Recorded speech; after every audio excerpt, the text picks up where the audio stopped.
அஊது பில்லாஹி மினஷ் ஷைத்தானிர் ரஜீம். பிஸ்மில்லாஹிர் ரஹ்மானிர் ரஹீம். அஸ்ஸலாமு அலைக்கும் வரஹ்மத்துல்லாஹி வபரகாத்துஹு.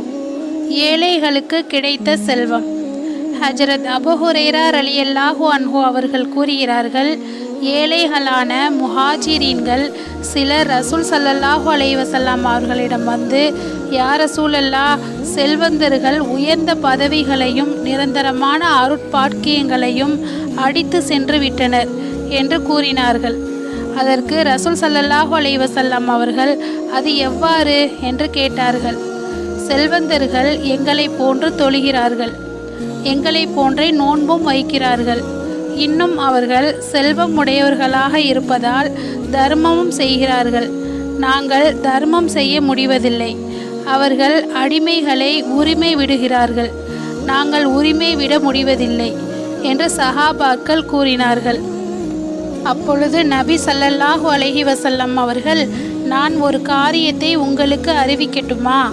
நீங்கள் அதனை செய்து வந்தால் உங்களுக்கு முந்தி விட்டவர்களை நீங்கள் பிடித்து விடலாம், உங்களுக்கு பின்னால் உள்ளவர்களை நீங்கள் முந்தி விடலாம்.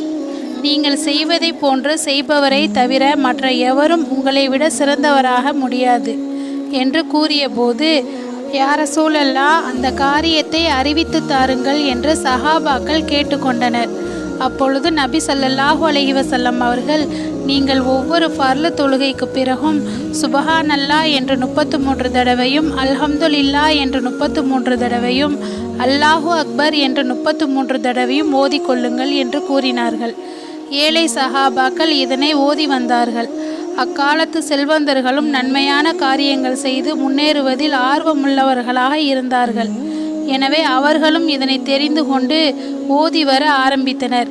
இதனை அறிந்த ஏழை சஹாபாக்கள் மீண்டும் நபி அவர்களிடம் வந்து, யா ரசூலல்லாஹ், செல்வந்தர்களும் நாங்கள் ஓதுவதை கேள்விப்பட்டு எங்களை போன்றே செய்ய ஆரம்பித்து விட்டார்கள் என்று கூறினார்கள். அது அல்லாஹு தாலாவின் பேரருளாகும். தான் நாடியவருக்கு அதனை வழங்குகிறான், அதனை தடுக்க யாராலும் முடியாது என நபி ஸல்லல்லாஹு அலைஹி வஸல்லம் அவர்கள் பதிலளித்தார்கள். இன்ஷா அல்லாஹ், இந்த வீடியோ உங்களுக்கு பிடிச்சதுன்னா லைக் பண்ணுங்கள், ஷேர் பண்ணுங்கள், சப்ஸ்கிரைப் பண்ணுங்கள், மறக்காமல் துஆ செய்யுங்க. அஸ்ஸலாமு அலைக்கும் வரஹ்மத்துல்லாஹி வபரகாத்துஹு.